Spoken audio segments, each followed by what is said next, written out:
Donc il y a déjà beaucoup de choses dans l'auto. Il y a un enfant entre le siège et le tableau de bord. Le sac du McDonald's avec les 2 coca là, qui se trouve à vos pieds, alors près de vos pédales. C'est quoi? Il y a 2 coca dedans. Donc vous mettez les courses sur le siège et l'enfant, vous le mettez devant le siège au sol.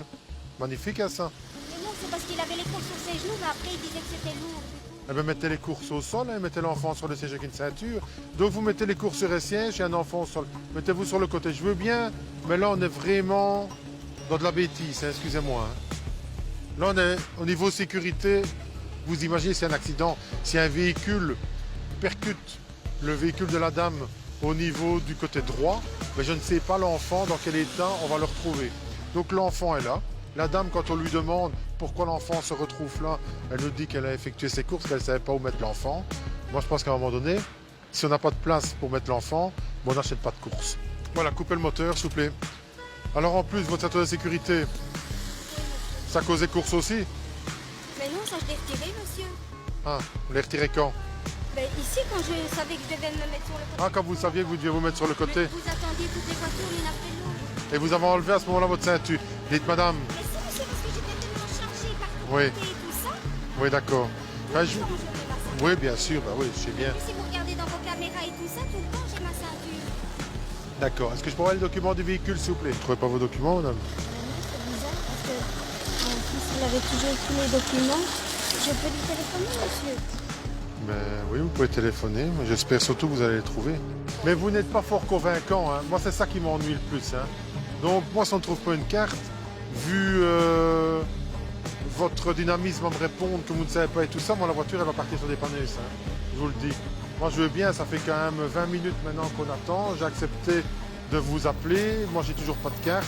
Je me retrouve avec un enfant qui est mis entre un siège et un tableau de bord. Et j'ai pas fini, on va seulement regarder encore après d'autres choses. Je sais pas, mais... Et votre permis, je l'ai toujours pas. Ça fait quand même 20 minutes que je vous demande un permis de conduire, 20 minutes que je vous donne une carte. Mais oui, j'ai dit à votre collègue, ça c'était dans l'autre portefeuille. Quoi, le permis de conduire?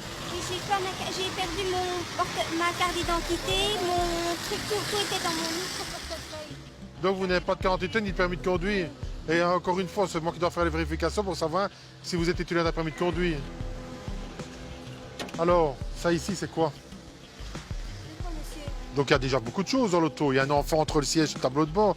Le sac du McDonald's avec les 2 coca là, qui se trouve à vos pieds, alors près de vos pédales. C'est quoi? Il y a 2 coca dedans. Oui. Il y a des choses à manger à l'intérieur et ils sont en face de vos pédales. Vous trouvez ça normal au niveau sécurité, madame? Mais c'est sur le côté, monsieur, regardez. Ah ben oui, mais madame, ben oui, mais vous avez raison. C'est qui est à côté. C'est que je me trompe. On n'a pas la même vision, je vais dire, de la sécurité routière. À mon avis, on n'a pas la même vision. Donc imaginez, elle va freiner, le sachet va passer, va glisser, il va aller sous la pédale, donc elle va aller percuter quelqu'un d'autre. L'enfant, lui, il va partir dans l'auto, on ne sait pas où. Ah non, à un moment donné, il faut quand même arrêter et pas faire n'importe quoi.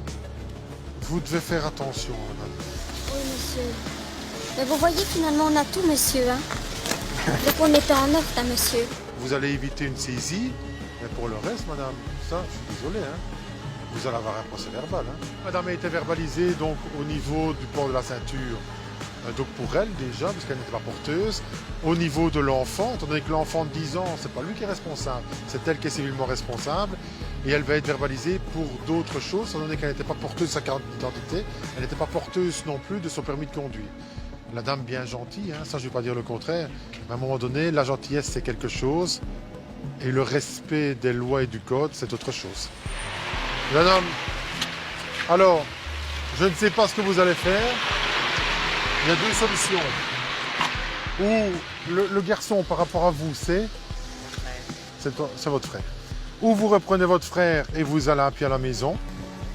Ou alors vous reprenez des courses et vous allez à pied avec les courses à la maison. Mais l'enfant, c'est sûr et certain qu'il ne repartira pas dans des conditions comme ça. Tous vos documents sont ici maintenant ensemble. Oui, monsieur. Je vais surtout vous demander, c'est de prendre conscience du danger.